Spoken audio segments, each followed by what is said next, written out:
7 лет именно столько шла подготовка диссертации на соискание ученой степени доктора исторических наук у президента Академии наук Чеченской Республики Джамбулата Умарова. И сегодня он ее защищает в стенах Чеченского государственного университета имени первого президента Чеченской Республики, героя России Ахмата Хаджи Кадырова. Свое детище президент Академии наук Чеченской Республики Джамбулат Умаров представляет перед диссертационным советом, экспертами, а также оппонентами. Ведется видеосъемка. Российская политика, проводимая на Кавказе, была значительно шире военного противостояния. На протяжении многих лет доказывалось, что включение народов Северного Кавказа в состав России – результат взаимного, хотя и не лишенного противоречий, стремления России и горцев к государственному единству. Поэтому интеграционная политика центров по отношению к Северному Кавказу была актуальна не только во времена Николая I. Она остается такой в настоящее время, особенно с учетом современных политических и экономических реалий.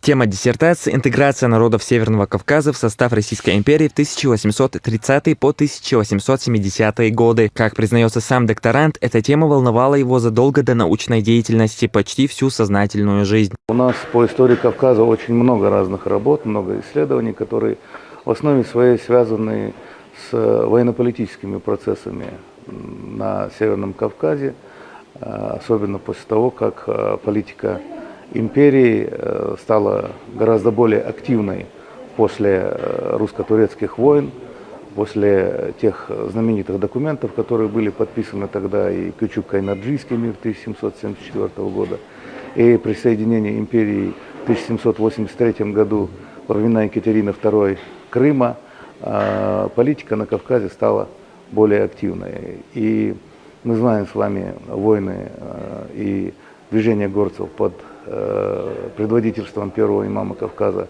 шейха Мансура.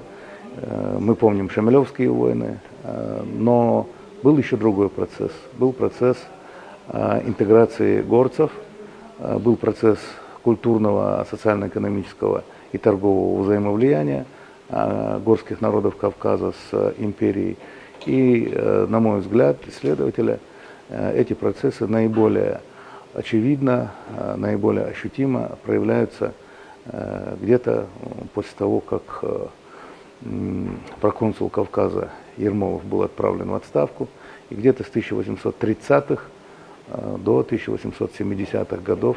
Ученые из Дагестана, Северной Осетии, Астрахани, Пятигорской, Кабардино-Балкарии и Чеченской Республики представляют собой диссертационный совет. Один из них Яус Ахмадов, который с 1980-х годов выявлял оригинальные архивные документы и готовил к печати сборник, посвященный развитию чечено-русских отношений на протяжении 18-го столетия, а также выпустил десятки научных работ широкого исторического спектра, в том числе про русско-чеченские политические и торговые отношения, место народов Северного Кавказа в международных отношениях. Именно они, доктора исторических наук по специальности отечественная история, несут ответственность за качество и объективность экспертизы. Прежде чем выйти на заседание диссертационного совета, докторская работа проходит много апробаций, в том числе на ученом совете Академии наук, о ведущих научных учреждениях страны она рассматривается. За месяц до защиты рассылается текст диссертации и автореферата в научные институты, советы, где ученые могут высказать свое суждение по этой